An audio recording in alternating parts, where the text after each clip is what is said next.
warahmatullahi wabarakatuh. Perkenalkan, nama saya Zahra Racelia Pratama Putri.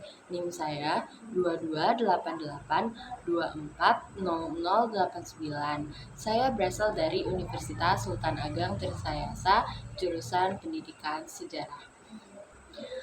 Hari ini saya akan mempresentasikan sebuah artikel jurnal berjudul The Bugis Makassar Diasporas. Artikel ini ditulis oleh Leonard Andaya, seorang sejarawan Asia Tenggara. Artikel ini penting karena membahas salah satu fenomena besar dalam sejarah Asia Tenggara, yaitu perpindahan orang Bugis dan Makassar dari Sulawesi Selatan ke berbagai wilayah pada abad ke-17 hingga 18. Diaspora ini tidak hanya berdampak pada sejarah Indonesia, tetapi juga memberikan pengaruh besar pada politik dan masyarakat di Semenanjung Malaya, Sumatera, dan bahkan di Kalimantan. Latar belakang artikel ini adalah Perang Makassar tahun 1666 sampai 1669, sebuah konflik besar antara kerajaan Goa melawan VOC Belanda yang bersekutu dengan bangsawan Bugis Arung Palaka. Kekalahan Goa membuat banyak orang Makassar, Bugis, dan Mandar terpaksa meninggalkan tanah kelahiran mereka. Tujuan penelitian artikel ini adalah untuk menjawab pertanyaan mengapa diaspora Bugis mampu bertahan dan bahkan membangun pengaruh politik yang kuat, sementara diaspora Makassar justru gagal dan akhirnya hilang dari catatan sejarah. Metode yang digunakan adalah kajian historis, memanfaatkan sebagai sumber primer. Leonard Andaya menggunakan arsip VOC Belanda yang mendokumentasikan pergerakan orang Bugis Makassar, laporan Inggris di Sumatera, serta naskah lokal Melayu seperti Tufat Al-Nafis yang memberikan perspektif dari pihak keturunan Bugis sendiri. Hasil utama penelitian menunjukkan perbedaan yang mencolok. Diaspora Makassar cenderung gagal, misalnya di Banten, Mataram, dan Jambi. Konflik status bangsawan Makassar yang ingin diperlakukan setara dengan raja lokal membuat mereka tidak diterima. Sebaliknya, diaspora Bugis sangat berhasil. Mereka membentuk komunitas di Johor, Riau, Selangor, bahkan di Bengkulu. Bugis mampu berasimilasi, menikah dengan bangsawan lokal, serta membangun kekuasaan politik baru, termasuk mendirikan Kesultanan Selangor. Artikel ini memiliki beberapa kekuatan utama. Yang pertama, metodologi yang kuat. Andaya memadukan sumber Eropa dengan sumber lokal, sehingga menghasilkan analisis yang lebih seimbang.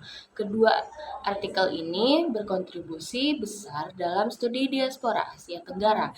Ia tidak hanya menceritakan perpindahan orang Bugis dan Makassar, tetapi juga menjelaskan mengapa ada yang sukses dan ada yang gagal.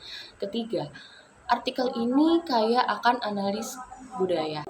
Misalnya, konsep siri dalam budaya Bugis, yaitu harga diri dan kehormatan, dijelaskan sebagai salah satu motivasi mengapa orang Bugis merantau. Perkawinan politik juga digambarkan sebagai strategi yang penting dalam memperkuat kedudukan diaspora. Namun, artikel ini tidak lepas dari kelemahan yang pertama, yaitu ketergantungan pada arsip kolonial seperti catatan VOC, yang membuat gambaran yang sering muncul sering bias, karena ditulis dari sudut pandang penguasa kolonial. Yang kedua, artikel ini kurang memberi ruang bagi suara masyarakat diaspora yang masih hidup hingga sekarang.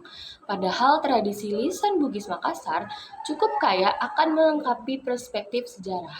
Yang ketiga, cakupannya terbatas pada abad ke-17 dan 18 sih, padahal Bugis Makassar masih berlangsung hingga abad ke-19, bahkan meninggalkan jejak yang kuat sampai saat ini di Malaysia dan di Singapura. Artikel ini memiliki relevansi yang besar bagi teori maupun praktik. Secara teoritis, ia menunjukkan Bagaimana sebuah kelompok migran bisa membangun identitas baru, menyesuaikan diri, dan tetap menjaga asal budaya. Ini sejalan dengan teori diaspora dan identitas transnasional. Secara praktis, artikel ini bermanfaat untuk memahami peran orang Bugis Makassar di dunia Melayu, baik di dalam politik maupun perdagangan. Misalnya keterlibatan 5 saudara Bugis dalam perebutan tahta Johor yang akhirnya melahirkan sistem pemerintahan Bugis Melayu di Riau. Implikasinya, artikel ini bisa membantu kita melihat bahwa sejarah Asia Tenggara tidak bisa dipahami sebagai kisah kerajaan besar atau kolonialisme, tetapi juga sebagai kisah mobilitas orang biasa yang membentuk jaringan budaya, politik, dan ekonomi lintas wilayah. Sebagai kesimpulan, artikel The Bugis Makassar Diasporas layak dijadikan referensi karena ia memberikan data sejarah yang kaya, analisis yang mendalam, dan relevansi yang kuat untuk memahami migrasi serta identitas Asia Tenggara. Artikel ini juga mengajarkan bahwa keberhasilan diaspora tidak ditentukan oleh kondisi eksternal, tetapi juga oleh kemampuan beradaptasi, membangun jaringan, dan menciptakan bentuk pemerintahan baru seperti yang dilakukan Bugis di Riau dan Selangor. Demikian presentasi saya mengenai artikel The Bugis Makassar Diasporas. Semoga penjelasan saya membantu kita memahami bagaimana sejarah mobilitas orang Bugis dan Makassar memberikan dampak besar terhadap pembentukan identitas di Asia Tenggara. Terima kasih.